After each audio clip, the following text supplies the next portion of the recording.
All right, ready for another deep dive. Today, we're going someplace pretty interesting. We're going to be looking at Napoleon Hill's Outwitting the Devil. Oh, this is a fascinating one. Yeah, it's a book that, well, frames success principles kind of unusually. It's like a conversation with the devil, Yeah. not your typical self-help book. Right. So I'm really excited to kind of unpack this different perspective with you and, see what kind of surprising things we can discover. Yeah. Yeah. It's interesting because he's known for Think and Grow Rich, right? Okay. That's his kind of claim to fame. Yeah. But here, he takes a totally different approach, like a very unique approach. Yeah. And what's crazy is he wrote this back in 1938, Oh, wow. but it wasn't published for decades. Really? Yeah, like it was almost like the ideas were too radical or too out there Yeah. for people back then. Makes you wonder what he uncovered that was so controversial. Right. Right. So, we have Hill using this interview with the devil as a literary device. To expose the roots of failure. But before we get into that, can you just give us a little bit more context on Hill himself? Yeah. Kind of his background and what led him to write this in the first place. Well, Hill's mission was really to create this, full philosophy of success Okay. and achievement, like personal achievement. He wasn't just interested in, material wealth, but really about unlocking your full potential as a person. Okay. And it's interesting, Hill's own encounter with his other self, this, force that we all have, actually came during a time of intense personal crisis in his life. Hold on. So you're telling me he wasn't always successful? Well, yeah, it's interesting because we think of him as, the success guru. Right. But everybody faces challenges. Yeah, of course. Even successful people. And Hill, he actually had a very thriving candy business. Oh, wow. Early on. And even served the government during World War I. But it was during the Great Depression when he really faced, like, financial ruin. Oh, wow. That he had this profound realization. So are you saying losing everything actually forced him to confront his deepest fears and tap into this hidden potential he calls the other self? You got it. It's like, picture this, he's walking around a school building late at night. Okay.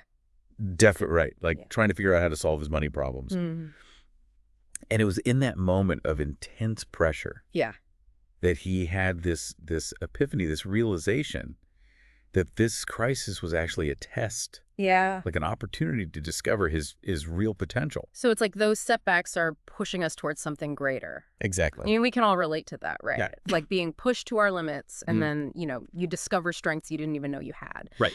So, okay, but how does this devil figure into all of this? Okay, so Hill's devil, right? He represents these negative forces, these fears, these doubts that we have, within us that hold us back from reaching our full potential. Okay. And he's like a master manipulator. Yeah, boy. Who preys on our insecurities and really uses them against us. Right. To control us. And, his weapon of choice is fear. Okay, so we're talking about fear, but not just any fear, right? You got it. Didn't Hill say there are like specific fears that the devil uses to kind of keep us stuck? Yeah. Yeah, he lists out 6 primary fears. Okay. But the devil himself says that the 2 most potent are the fear of poverty and the fear of death. Oh, wow. And those 2, like, they seem opposite. Right. Right.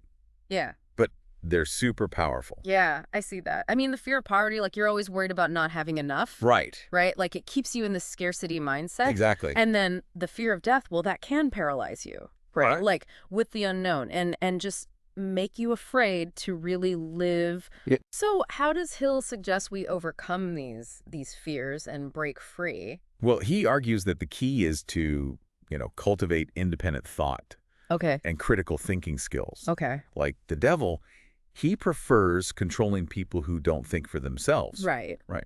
Those who are easily swayed by fear and doubt. Makes sense. So it's about, questioning everything, not just accepting what we're told. Yeah. Having the courage to, form our own opinions. This reminds me of another concept he talks about, this idea of drifting. Yeah, right. What exactly does he mean by that? Drifting is like living life on autopilot. Okay. You're just letting outside circumstances dictate your choices, your thoughts. It's about lacking that clear purpose and direction, right? Yeah. You're just kind of being swept along by the currents of life. It's like mindlessly scrolling through social media for hours. Yes. Right. Instead of, pursuing something you really care about. Right. Deep down, you should be doing something else, but you're just stuck in this loop. Totally. And you know what?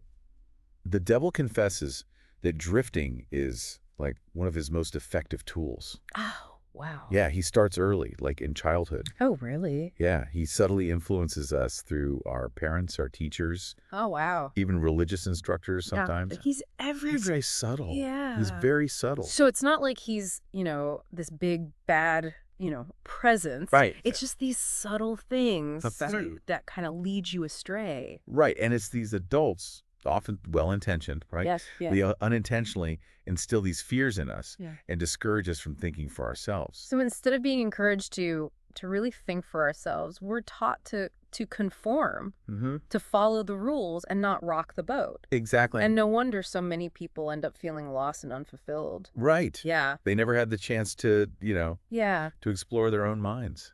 And you know what? Hill's devil is especially critical of the education system. Oh, really? Yeah. He claims that schools often, focus on memorization instead of critical thinking. It's like we're being programmed to be followers, not leaders. Exactly. He says that, children are taught to adopt and use the thoughts of others instead of, being encouraged to develop their own minds. Yeah. So it's like, we're not really being empowered to think for ourselves. Wow. This makes me think about how important it is to cultivate self-awareness. Right. And have a clear sense of purpose, something that Hill talks about a lot. He does. And, Hill's devil actually admits that he would be powerless if people learn to use their minds effectively. Oh, wow. And develop a clear purpose in life. And that's actually where he builds these 7 principles that he talks about for achieving self-mastery. So these 7 principles are like basically the antidote to drifting. And the key to breaking free.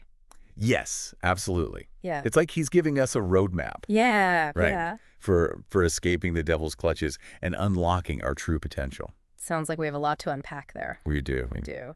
But before we move on, what's resonating with you most so far? For me, it's this idea that the devil is not some outside force. Right. But it's those negative tendencies. Within ourselves. Yeah, like within us. Yeah. And it's a powerful reminder that we have the power to choose our thoughts and actions, even when those fears and doubts are, creeping in. I agree. It's a call to really take ownership of our lives and consciously choose a path of growth and fulfillment. Right. So, as we wrap up this first part of our deep dive into outwitting the devil, I want to leave you with this thought. What are some of those fears that might be holding you back?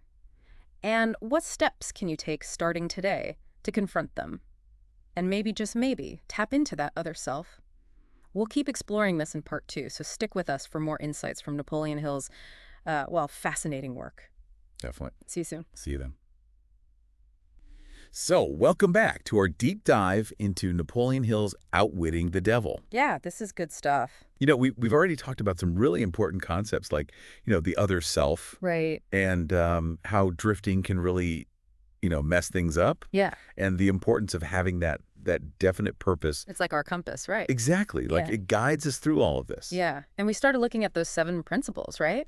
We did. The tools to kind of break free from that devil's influence. Absolutely. And escape those self-imposed prisons, right? Yeah, it's like we create those prisons with our own negative thoughts and beliefs. Exactly. And Hill's devil, he really thrives on our lack of self-awareness. Yeah. Like he preys on our fears and insecurities, Right. leads us down a path of negativity and ultimately failure. Yeah.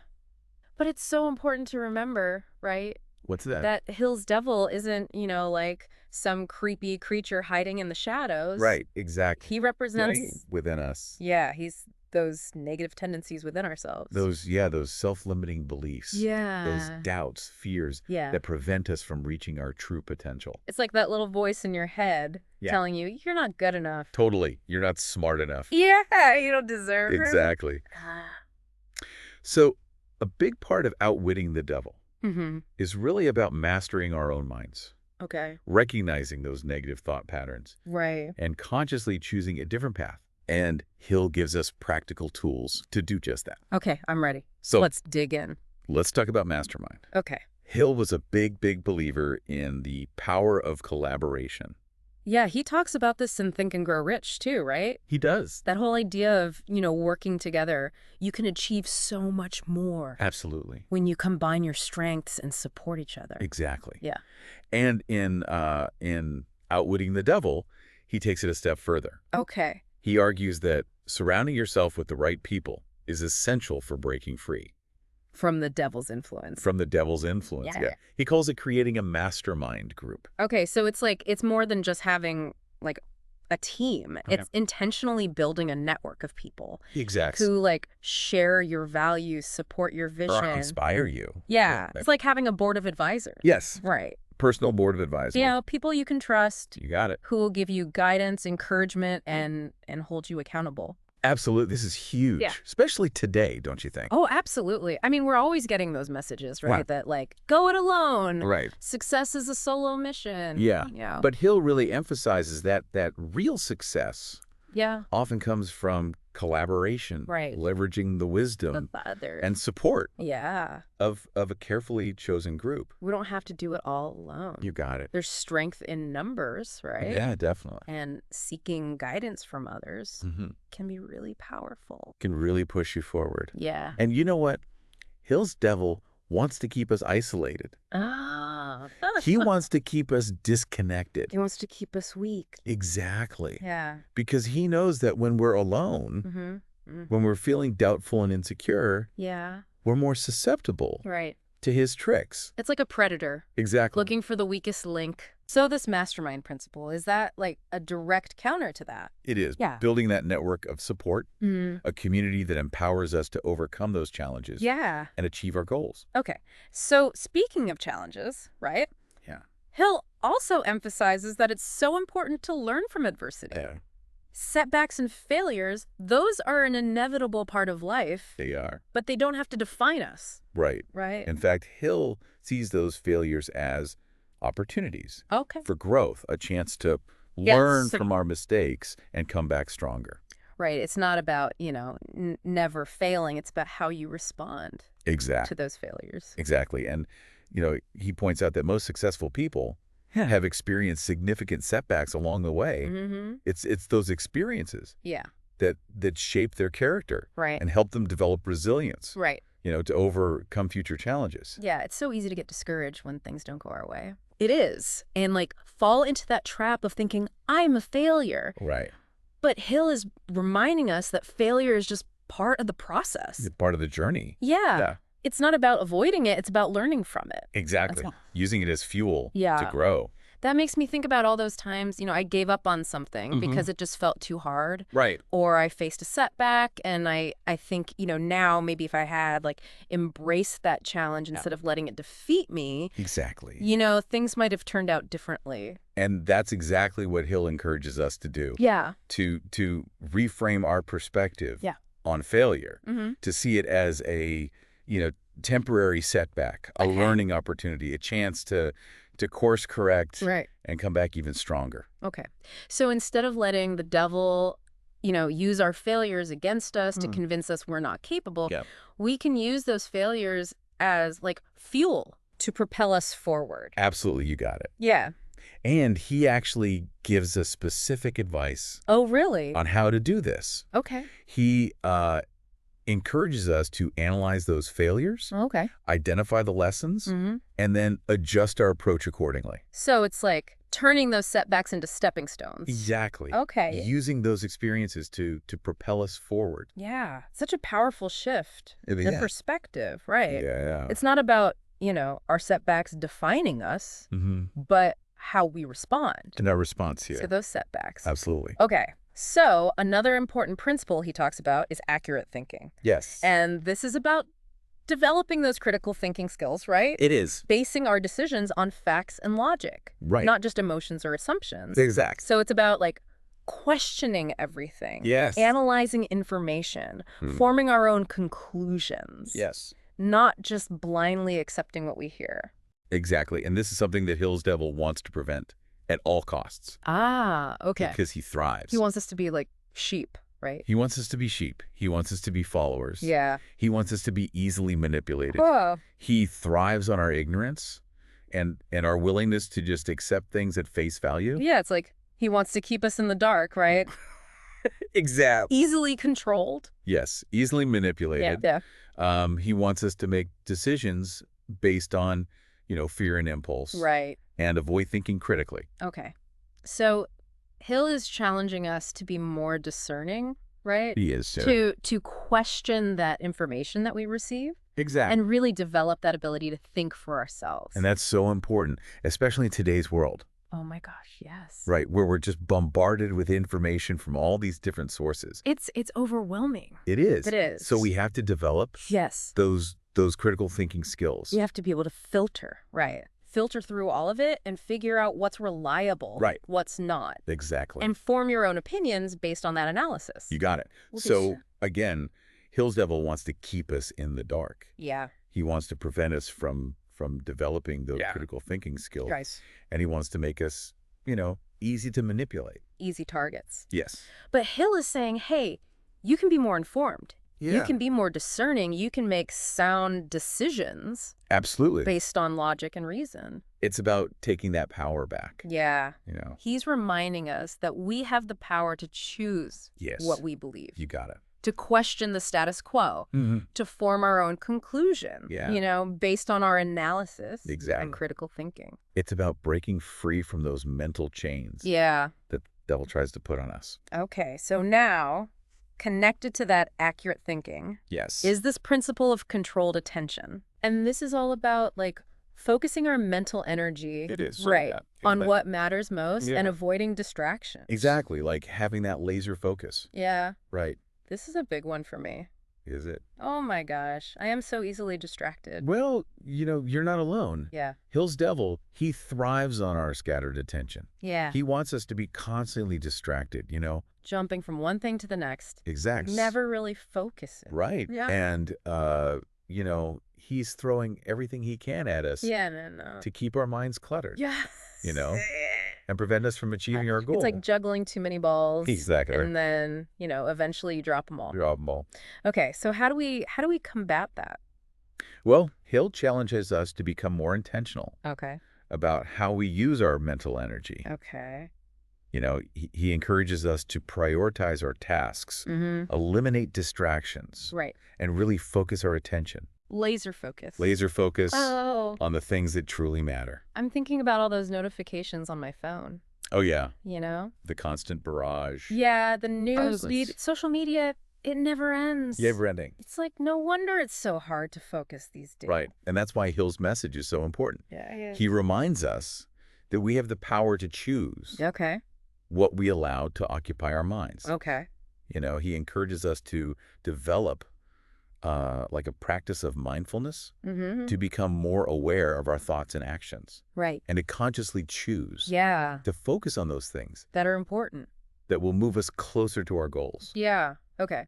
So it's recognizing that our attention is valuable. It's a precious resource. Yeah. And you have to protect it. Exactly. Yeah. Manage it.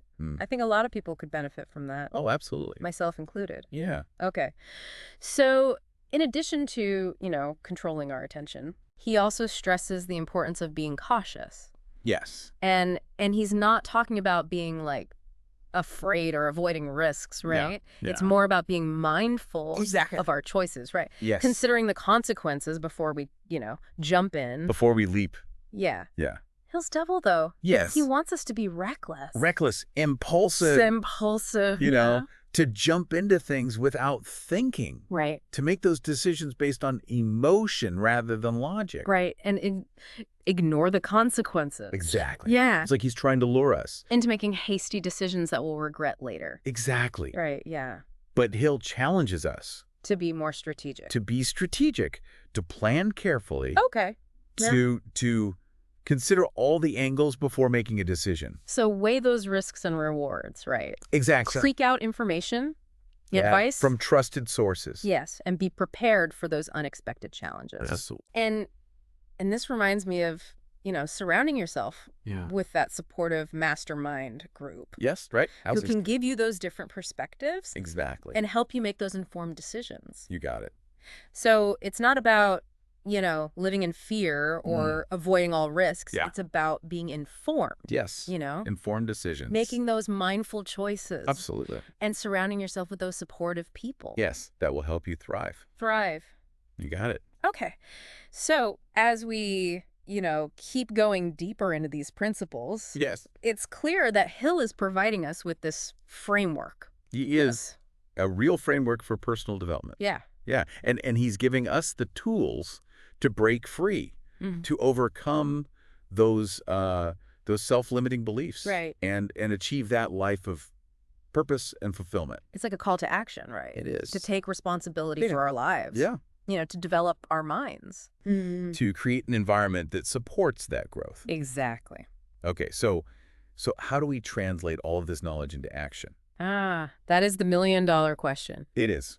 It's exactly what we're going to dive into in part 3. Okay, I'm ready. We'll explore Hill's insights on the power of applied knowledge, the importance of taking action, and those strategies that we can use to really outwit the devil in our own lives. Sounds good. See you soon. All right. See you there. All right. Welcome back to our final part of this deep dive.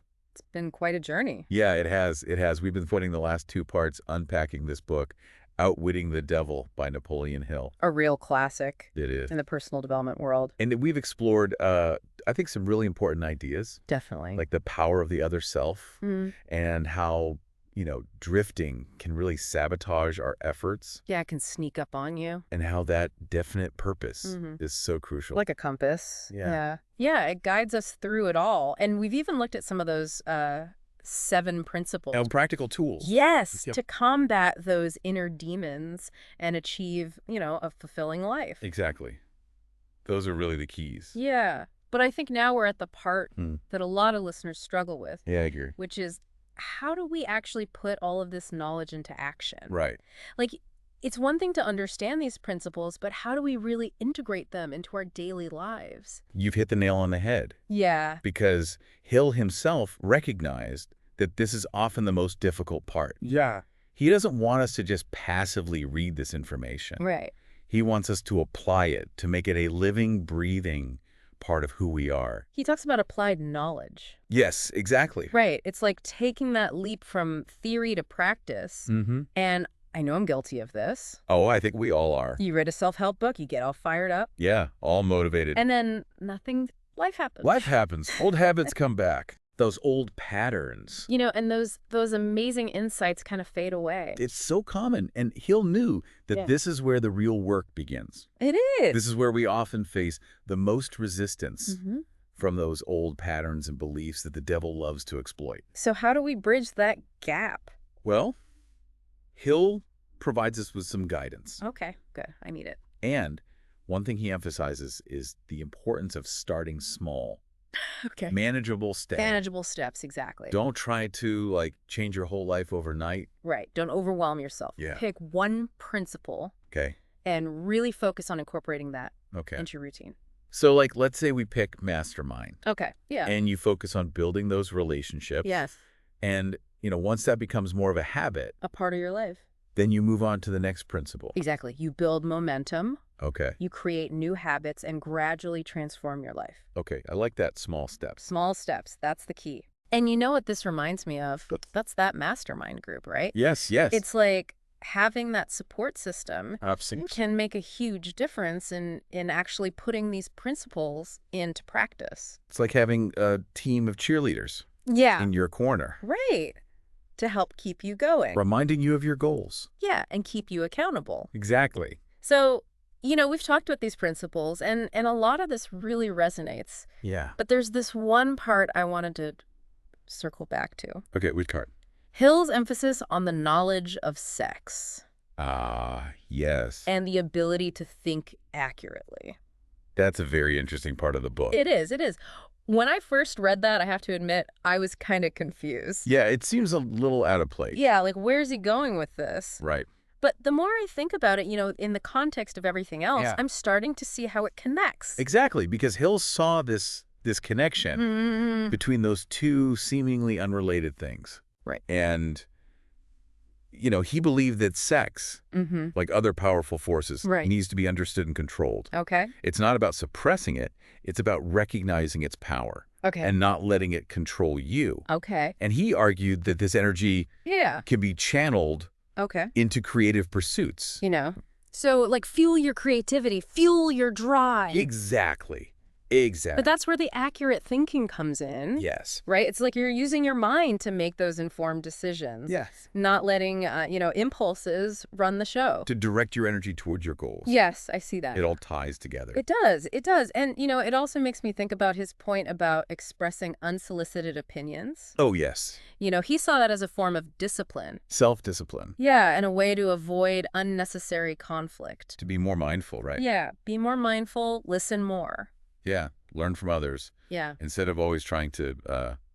put your 2 cents in. Put your 2 cents in, yeah. Which I am guilty of, by the way. I think we all are at times. And, I think this connects back to that idea of being mindful of our environment. Absolutely. Which we've talked about before. Hill really stressed the importance of choosing our influences carefully. Yeah, being aware of the things that shape our thoughts. Our actions. And our actions, yeah. Right. So it's not just about the people we surround ourselves with. Right. It's the information we consume. The books we read, the shows we watch. Yeah, even the physical spaces, right? Yes, our homes, our workspaces. Yeah, creating that environment that supports your goals. It's about creating a sanctuary for your mind. Yes, I love that. Right, where you can nurture those positive seeds of growth. It's amazing. That Hill talks about. How all these pieces really fit together. They do, they do. And as we wrap up this deep dive, I'm feeling... How are you feeling? A renewed sense of, empowerment. Oh, that's great. To really apply these principles. It's inspiring, isn't it? It is. It is. Hill has given us a treasure map, really. Yeah. To a fulfilling life. A life of purpose. Yeah. Yeah, he's shown us that we have the power to